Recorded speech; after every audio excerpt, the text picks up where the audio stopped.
Mom's voice dripped with smugness as I walked through the front door. Thanks to your car, our daughter is having the time of her life. She didn't even try to hide it. My sister's time of her life, Paris, five-star hotels, champagne, paid for with the sale of my dream sports car. I set my suitcase down. My smile was quiet, deliberate. Mom's brows furrowed. "What's so funny?" I let her wait. She had no idea. The car wasn't just metal and paint. It was my first big win in life.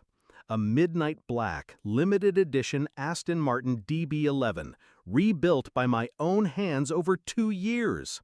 I'd poured into it every overtime check, every weekend, every ounce of pride I had. When I left for Tokyo on business, I parked it in the garage, covered and locked. Dad waved me off with that, "We'll keep an eye on things." I didn't think twice. That was my mistake. The first crack in the facade came in an Instagram story. My sister, draped in designer clothes she'd never afford, sipping champagne on the balcony of a suite. I noticed the timestamps.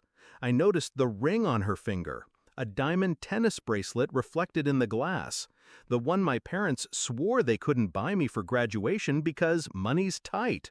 Money was tight, but apparently not for her. The second sign, a gap in my garage when my neighbor sent me a photo asking if I'd finally sold the beauty. I didn't respond. I stared at the empty space where my car had been and felt my stomach turn cold. No calls, no warnings. They just did it. Grief would have been easy.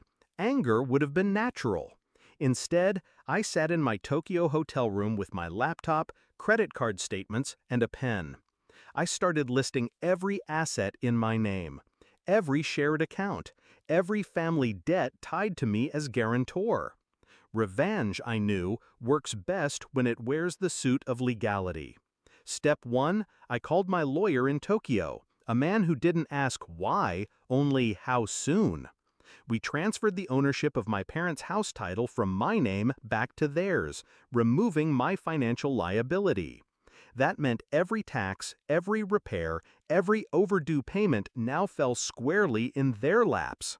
Step 2, I closed the joint account they'd been quietly siphoning from for emergencies. I withdrew every cent and funneled it into a private account they couldn't touch. Step 3, the car. They thought they'd won when they sold it for $140K. What they didn't know was that the car was under a specialty insurance policy, one that I had full control over. And that car? I'd taken out a secured loan against it months before. The moment it changed hands without my consent, the insurance company flagged it as an unauthorized sale of a collateralized asset, which, legally, was fraud. The buyer? They were notified. The car was repossessed within 48 hours. My parents didn't see a cent of that sale again. By the time I landed back home, the dominoes had already fallen. The house payment reminder was taped to their front door. Their credit cards, the ones I'd co-signed, declined at the grocery store. My sister's Paris trip? Cut short when her fun money froze midweek. And now here we were. Mom leaned against the kitchen counter, folding her arms.